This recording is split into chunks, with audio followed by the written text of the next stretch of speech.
Et il y envoya des chevaux, des chars et une forte troupe qui arrivèrent de nuit et qui enveloppèrent la ville. Le serviteur de l'homme de Dieu se leva le bon matin et sortit, et voici, une troupe entourait la ville avec des chevaux et des chars. Et le serviteur dit à l'homme de Dieu, « Ah, mon Seigneur, comment ferons-nous » Élisée répondit, « Ne crains point, car ceux qui sont avec nous sont en plus grand nombre que ceux qui sont avec eux. » Élisée pria et dit, « Éternel, ouvre ses yeux pour qu'il voie. » Et l'Éternel ouvrit les yeux du serviteur qui vit la montagne pleine de chevaux et de chars de feu autour d'Élisée. Les Syriens descendirent vers Élisée. Et il adressa alors cette prière à l'Éternel, « Daigne frapper d'aveuglement cette nation. » Et l'Éternel les frappa d'aveuglement selon la parole d'Élisée. Et Élisée leur dit, « Ce n'est pas ici le chemin, et ce n'est pas ici la ville. Suivez-moi, et je vous conduirai vers l'homme que vous cherchez. » Et il les conduisit à Samarie. Lorsqu'ils furent entrés dans Samarie, Élisée dit, « Éternel, ouvre les yeux de ces gens pour qu'ils voient. » Et l'Éternel ouvrit les yeux, et ils virent qu'ils étaient au milieu de Samarie. Le roi d'Israël, les voyant, dit à Élisée, « Frapperai-je, mon père ?» Élisée répond, « Tu ne frapperas point, répondit Élisée. Est-ce que tu frappes ceux que tu fais prisonniers avec ton épée, avec ton arc? Donne-leur du pain et de l'eau, afin qu'ils mangent et qu'ils boivent, et qu'ils s'en aillent ensuite vers leur maître. » Le roi d'Israël leur fit servir un grand repas, et ils mangèrent et burent.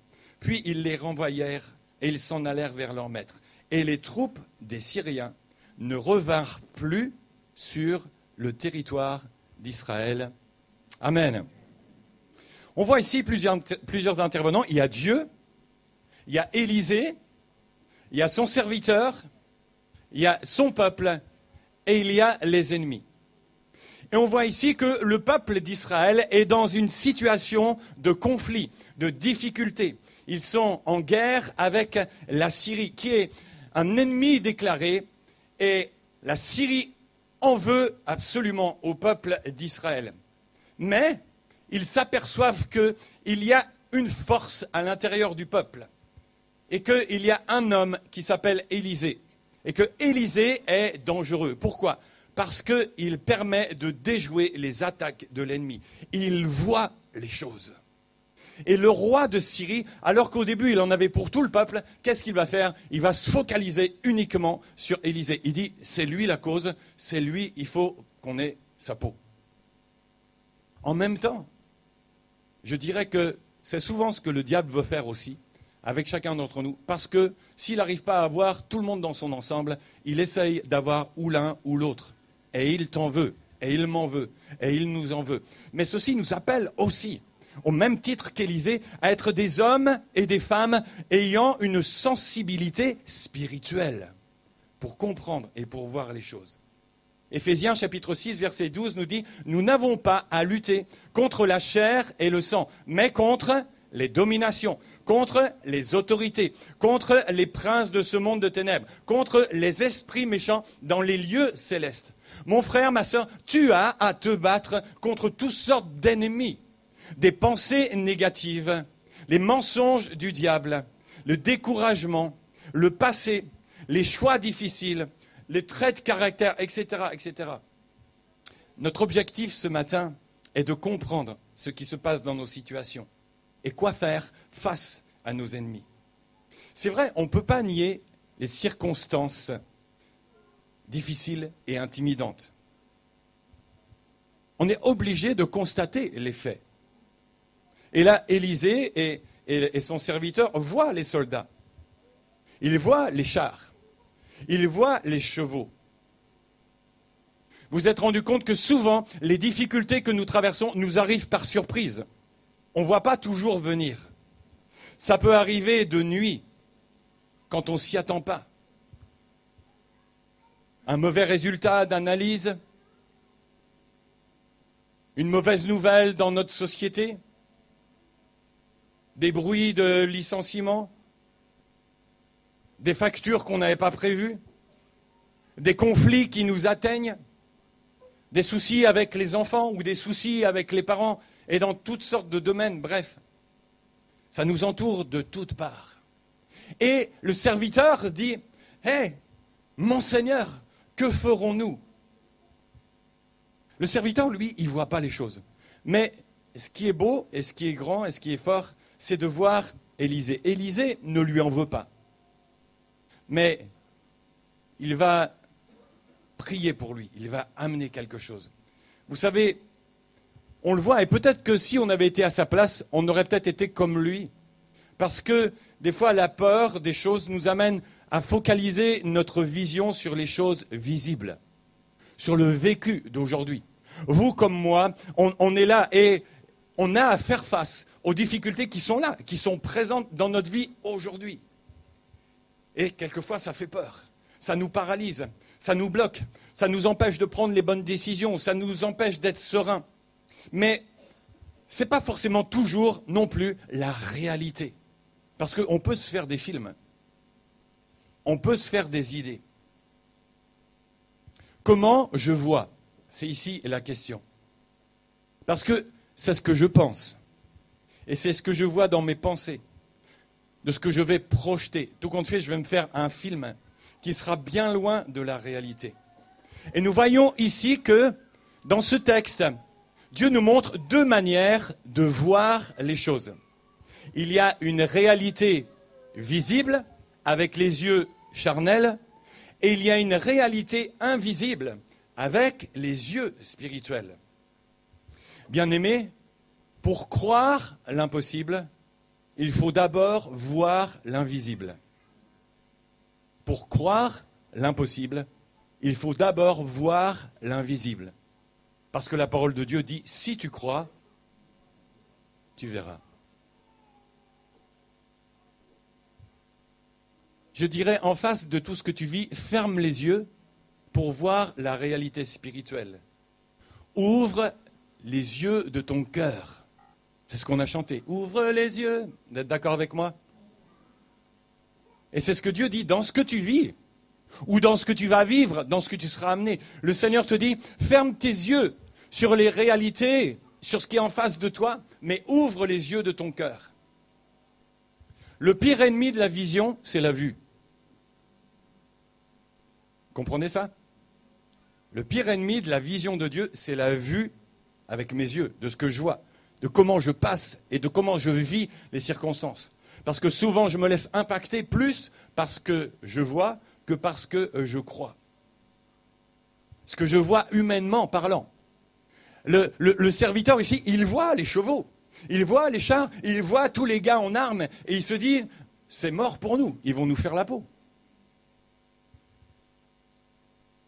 Et les réalités de mon quotidien peuvent m'empêcher de voir selon Dieu.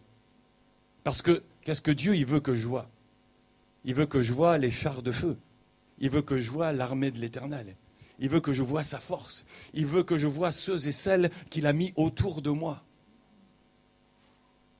2 Corinthiens chapitre 4, 18 dit « Nous ne regardons non point aux choses visibles, mais à celles qui sont invisibles. Car les choses visibles sont, dites-le avec moi, passagères, mais les invisibles sont éternelles. » Paul dit encore dans Éphésiens au chapitre 1er verset 18 qu'il illumine les yeux de votre cœur pour que vous sachiez.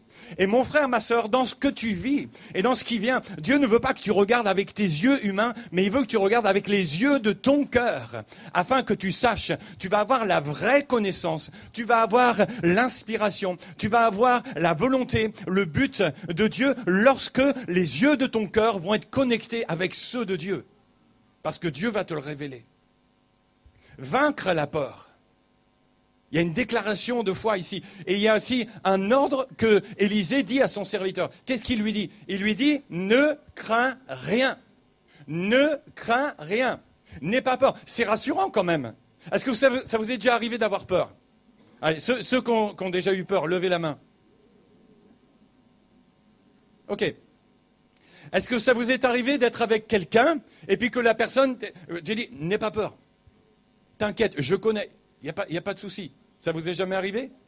Oui, on est là. Et puis quand il y a quelque chose qu'on ne connaît pas, ou oui, ça peut nous amener à avoir peur, mais la personne te dit « N'aie pas peur ».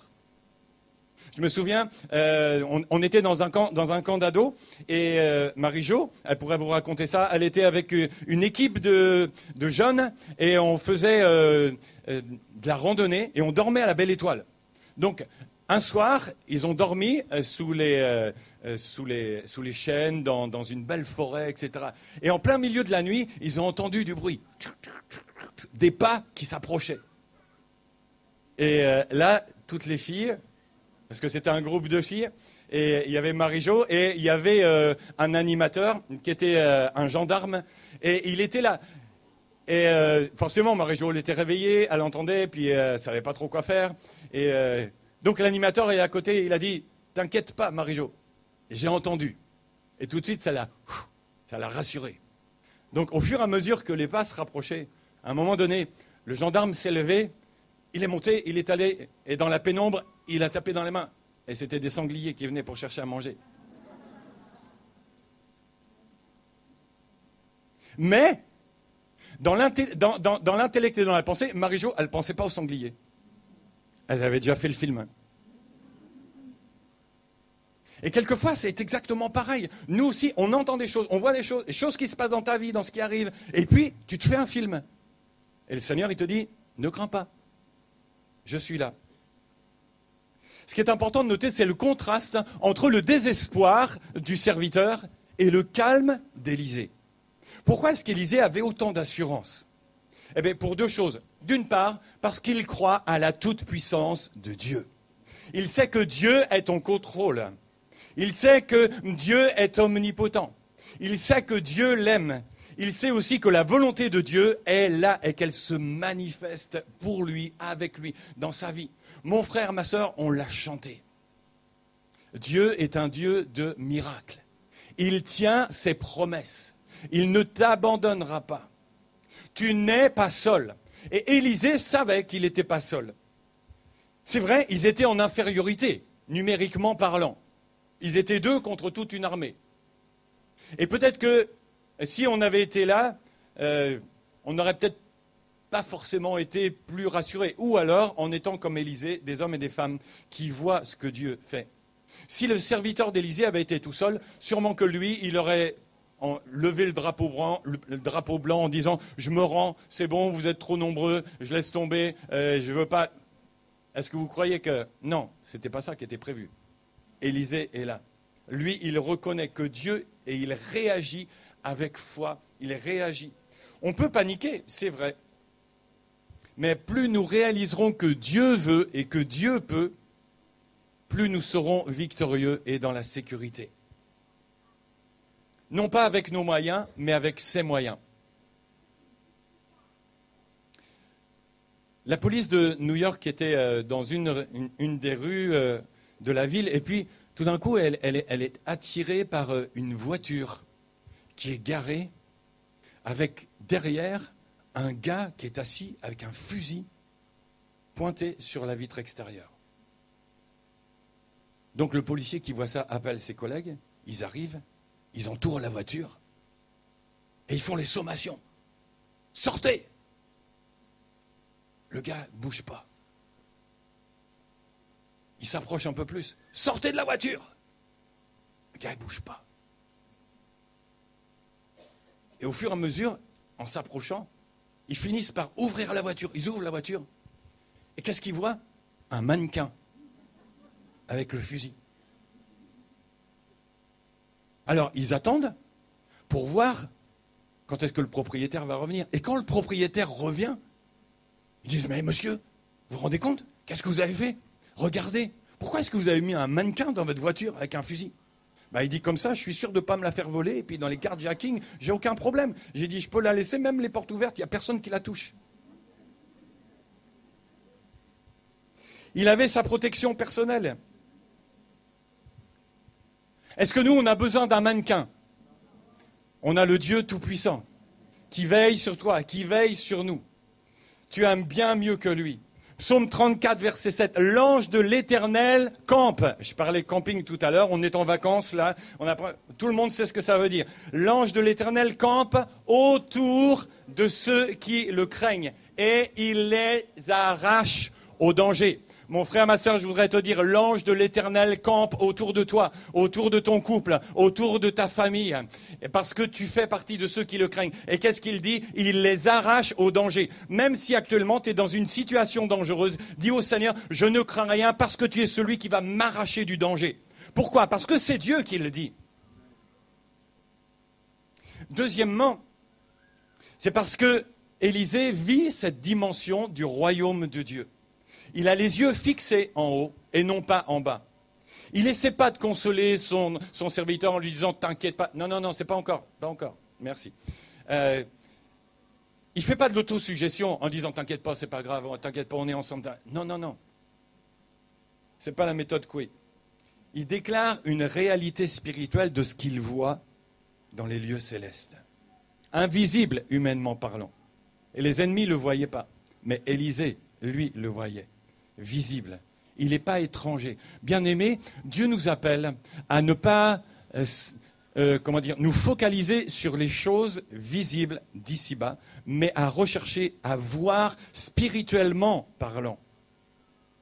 Qu'est-ce qu'il disait? Ceux qui sont avec nous sont plus nombreux que ceux qui sont contre nous. Réalité divine. Ici, Élisée voyait le royaume de Dieu, sa capacité, son pouvoir, son présent actuel. Pour toi aussi est là. L'armée de l'Éternel est là. Les anges sont là. Est-ce que vous savez que vous avez des anges qui vous sont dédiés? Oui.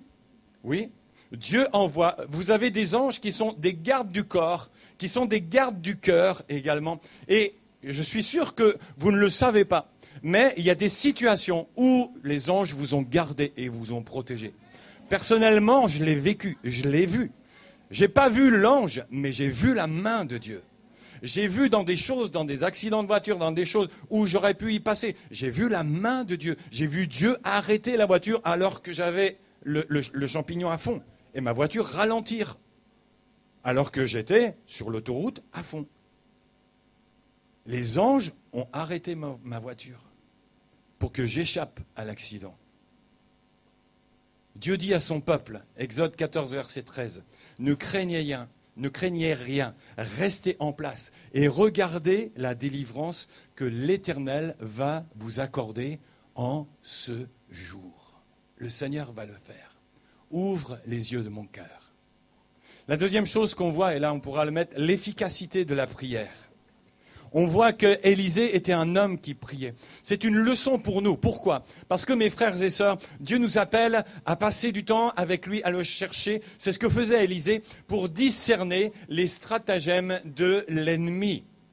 Et aujourd'hui, face à ce qui te confronte, face à ce qui se passe, face à notre Église, face au royaume de Dieu, nous savons que nous pouvons gagner et recevoir dans la prière la victoire et la révélation pour déjouer les plans de l'ennemi. Est-ce que vous voulez être des hommes et des femmes de prière? Est-ce que vous voulez être des hommes et des femmes de prière? Est-ce que vous voulez être des hommes et des femmes de prière? Amen. Je vous invite tous les vendredis. Je vous invite tous les vendredis. Il y a moins d'amen. Est-ce que je pourrais avoir des amen? Je vous invite tous les vendredis. Ben oui, c'est bien, c'est clair. Alors bien évidemment, je veux dire, il n'y a pas que le vendredi. Et il n'y a pas que la prière à l'église, j'en conviens bien. On veut être des hommes et des femmes aussi. Mais on a des temps personnels et on a des temps communs. Et mes bien-aimés, on veut être là vraiment pour voir la gloire de Dieu. Les clés d'un changement pour nos circonstances. On l'a vu. Élisée, il prie pour son serviteur. Il ne lui tape pas dessus, il ne le sermonne pas. Il prie simplement. Il dit, Éternel, ouvre ses yeux pour qu'il voie. Et l'Éternel exauce. Amen. Vous croyez que quand on prie, Dieu exauce? Amen. L'Éternel ouvrit les yeux de son serviteur et il vit la montagne pleine de chevaux et de chars autour d'Élisée. Dieu nous montre dans la prière Ce n'est pas parce que je vais prier que l'ennemi ne va pas attaquer. Élisée a prié. Élisée a vu. Mais il nous est dit dans le texte, les Syriens descendirent vers Élisée. Dans une autre traduction, les Syriens attaquèrent Élisée. Même si je prie, ça n'empêche pas l'ennemi d'attaquer. Mais dans l'attaque, j'aurai la victoire. Et il aura la défaite. Nous serons attaqués. L'attaque viendra. Mais la clé, c'est de s'assurer d'être entouré. Et comment est-ce que je vais m'entourer? Je vais m'entourer dans la prière. Je vais m'entourer en mettant tout autour de moi ce qui vient de moi, de Dieu. Mieux vaut être entouré, spirituellement parlant, avant d'être entouré par les circonstances qui pourraient nous ligoter. Il adresse aussi cette prière un petit peu plus tard. Il fait une autre prière. Et il parle par rapport, il prie pour le peuple syrien qui est là. Et il dit, s'il te plaît, daigne frapper d'aveuglement cette nation. Et là encore, Dieu exauce. L'Éternel les frappa d'aveuglement selon la parole d'Élisée. Mon frère, ma sœur, Dieu va agir suivant la prière que tu vas amener. Est-ce que tu veux voir des changements dans ta vie, dans ton couple, dans ta famille? Allô? Ouais. Alors prie. Prie, prie, prie. C'était un frère africain qui dit prie, prie, prie, prie, prie, prie, prie, et puis quand tu as prié, prie. Et genre. Élisée dit, c'est pas ici le chemin, ce n'est pas ici la ville, suivez-moi et je vous conduirai vers l'homme que vous cherchez. Et il les conduisit à Samarie. Ce qui est incroyable, c'est qu'à un moment donné, il fait une prière pour que son serviteur ait les yeux ouverts. Et là, ici, il fait une prière pour que les autres ne voient pas. Alors, évidemment, quand on parle ici d'aveuglement, parce que vous allez me dire, mais il parle pour les aveuglés, puis après, il leur dit, suivez-moi. Ben oui, moi, quand j'ai regardé, j'ai dit, mais s'ils sont aveugles, tout compte fait, je pense que Dieu avait fait quelque chose. C'est-à-dire que physiquement, ils voyaient, mais Dieu avait détourné leur attention dans le sens où ils ne reconnaissaient ni Élisée, ni son serviteur, ni les endroits où il passait. Dans ce sens-là, ils étaient aveuglés. Ils ne voyaient pas où Élisée les emmenait. Mais puisqu'il dit « suivez-moi », donc automatiquement, il les a suivis. Et au moment où ils sont arrivés, là, ils prient pour que Dieu ouvre leur cœur, leurs yeux. Et à ce moment-là, ils voient que, avec effarement, tout d'un coup, ils réalisent « mais où est-ce qu'on est ?» Et ils sont arrivés en plein Samarie. Dieu change les circonstances. Les ennemis se retrouvent eux-mêmes pris au piège. Il les emmène à Dothan, la ville de Samarie, qui est à l'époque la capitale d'Israël. Mon frère, ma sœur, en même temps, je voudrais te dire, n'en veux pas à ceux qui te font des crasses. Parce qu'il y a derrière, en même temps, quelque chose de fort chez Élisée. On va juste le voir ici. N'en veux pas à ceux qui en veulent à ta peau, à ta famille, à ceux qui t'ont blessé, à ceux qui t'ont traité injustement. Prie pour eux. Prie pour eux. Et Dieu va te délivrer de leurs mauvais desseins. Une des dernières choses ici qu'on peut remarquer dans ce texte, c'est la compassion et la grâce pour ceux qui sont attaqués. Le texte termine comme ça. Le roi de Syrie, il est là, il se dit « Oh, trop bien, nos ennemis sont là !» Et il dit à Élisée « Frapperai-je, frapperai-je ?» Genre, ok, on va les supprimer, et puis ça va être terminé. Et Élisée, alors qu'ils étaient venus pour lui, au départ, ils étaient venus pour le tuer, lui. Élisée répond, il dit « Mais est-ce que tu frappes ceux que tu fais prisonniers avec ton épée et avec ton arc ?» Et ici, il donne quelque chose qui ne se voyait jamais. Il dit « Donne-leur du pain et de l'eau, en quelque sorte, fais-leur un bon repas, afin qu'ils mangent et qu'ils boivent, donc qu'ils soient restaurés, qu'ils soient rassasiés, qu'ils reprennent des forces, et ensuite qu'ils s'en aillent vers leur maître. » Waouh! Je vois ici une image de la grâce avant l'heure, une image du Seigneur Jésus, qui, malgré le fait que nous n'avons pas été et nous étions auparavant ennemis du Seigneur, mais sa grâce nous a amenés à lui. Sa grâce nous a pardonné. On peut être dirigé par le prince de ce monde, et les Syriens étaient dirigés par leur roi. Mais on voit ici que Élisée est dirigé par le roi des rois. Et la grâce est de ne pas en vouloir aux autres, mais d'amener toujours ce qui va favoriser le pardon, le changement, la transformation. Vous savez, l'agression amène toujours le désir de vengeance.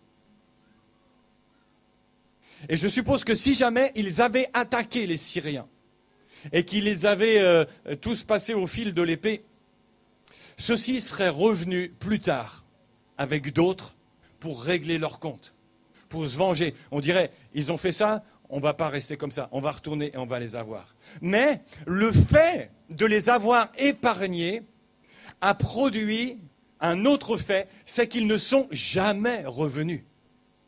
Parce qu'ils ont dit, mais on aurait pu y passer. Et ils ont compris qu'ils avaient été graciés. Et de ce fait-là, les Syriens ne sont jamais revenus attaquer le peuple d'Israël.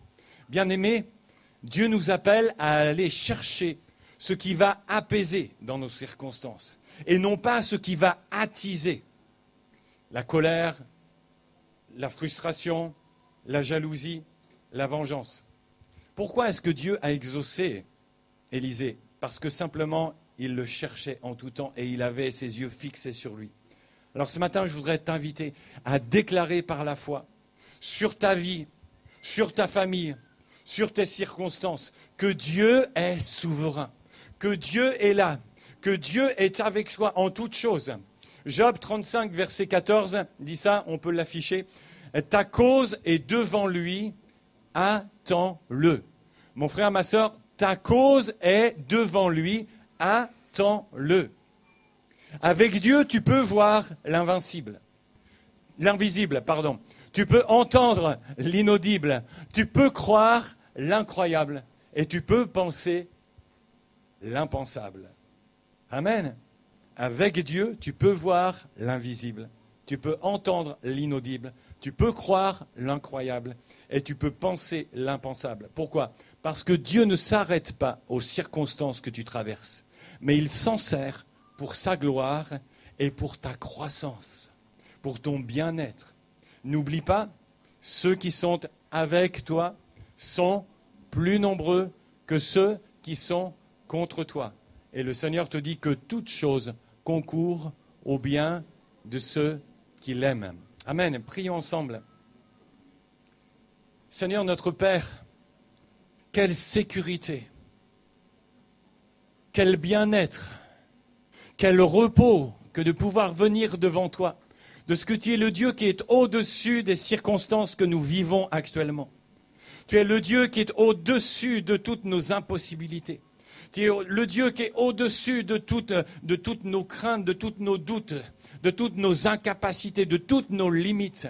Et tu nous dis encore ce matin, oui, que tu es là, que tu ne nous abandonnes pas et que ceux qui sont avec nous sont plus nombreux que ceux qui sont contre nous. Je prie ce matin afin que tu poses ta main sur moi, sur chacun de mes bien-aimés, que tu ouvres nos yeux, que tu nous aides à voir clair, que tu nous aides à voir les réalités spirituelles, que tu nous aides à nous tenir devant toi, à ne pas nous laisser submerger, impressionner, intimider par les circonstances, parce que nous vivons, mais à voir que tu es au contrôle, à voir que tu es souverain, à voir que tu as préparé, que tu as pourvu et que ta cause, notre cause, est devant toi. Merci Seigneur Jésus de ce que tu es bon, de ce que tu intercèdes auprès du Père. Merci de ce que tu fais de belles choses.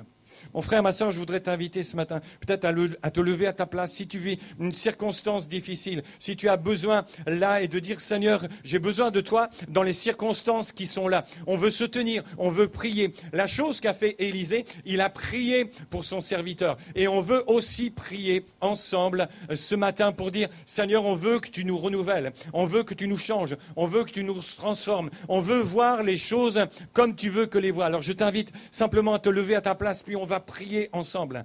Alléluia. Seigneur, je veux te prier pour mes bien-aimés. Je veux te prier pour mes frères, mes sœurs. Je veux te prier pour ceux qui traversent des difficultés. Je veux te prier pour ceux qui ne voient pas le bout du tunnel. Je veux te prier pour ceux peut-être qui sont dans un état dépressif, qui sont aujourd'hui dans un découragement, qui sont abattus, qui sont affaiblis par des accusations, par une maladie, par une situation, par un conflit, par un problème personnel, un problème familial, un problème professionnel. Seigneur, et de dire que ferons-nous? Les chars sont là, les chevaux sont autour, les ennemis sont autour, on ne sait pas comment faire. Mais Seigneur, ouvre nos yeux afin que nous voyions. Je te prie pour chaque situation. Je te prie maintenant, Papa, afin que toi, tu vois tes enfants et tu dis, je ne t'abandonne pas, je ne te délaisse pas. Tu es comme la prunelle de mes yeux. Je te tiens, je vais t'arracher au danger. Je te garde parce que tu es mon bien, parce que tu es mon enfant, parce que tu es mon fils, parce que tu es ma fille. Seigneur, on déclare ce matin ta grandeur, on déclare ta souveraineté, on déclare ta solution, on déclare la délivrance, on déclare que l'ennemi n'a aucune autorité, aucun pouvoir, qu'il est renvoyé. Et Seigneur, on te prie pour toutes les personnes qui peuvent être impliquées dans les situations, afin que tu fasses grâce, afin que tu pardonnes, afin que tu nous donnes d'avoir cet amour qui vient de toi et que tu nous donnes à chaque jour de le voir, de confesser, de proclamer, de déclarer par la foi ce que tu as dit. Et nous te bénissons, Seigneur, nous t'honorons et nous te célébrons de tout notre cœur parce que tu es celui qui voit toutes choses, parce que tu es le Dieu qui est au-dessus de nos circonstances, parce que tu n'es pas arrêté par notre problème, mais tu as la solution. Tu es la solution. Et encore ce matin, nous voulons le confesser avec foi et dire merci, merci Papa, merci mon Dieu, merci de ce que tu viens, merci de ce que tu agis, merci de ce que ce matin, nous déclarons ces choses avec toi, pour toi, à la gloire de ton nom et pour la bénédiction de chacun d'entre nous et notre croissance. En Jésus, Père, nous te prions. Amen.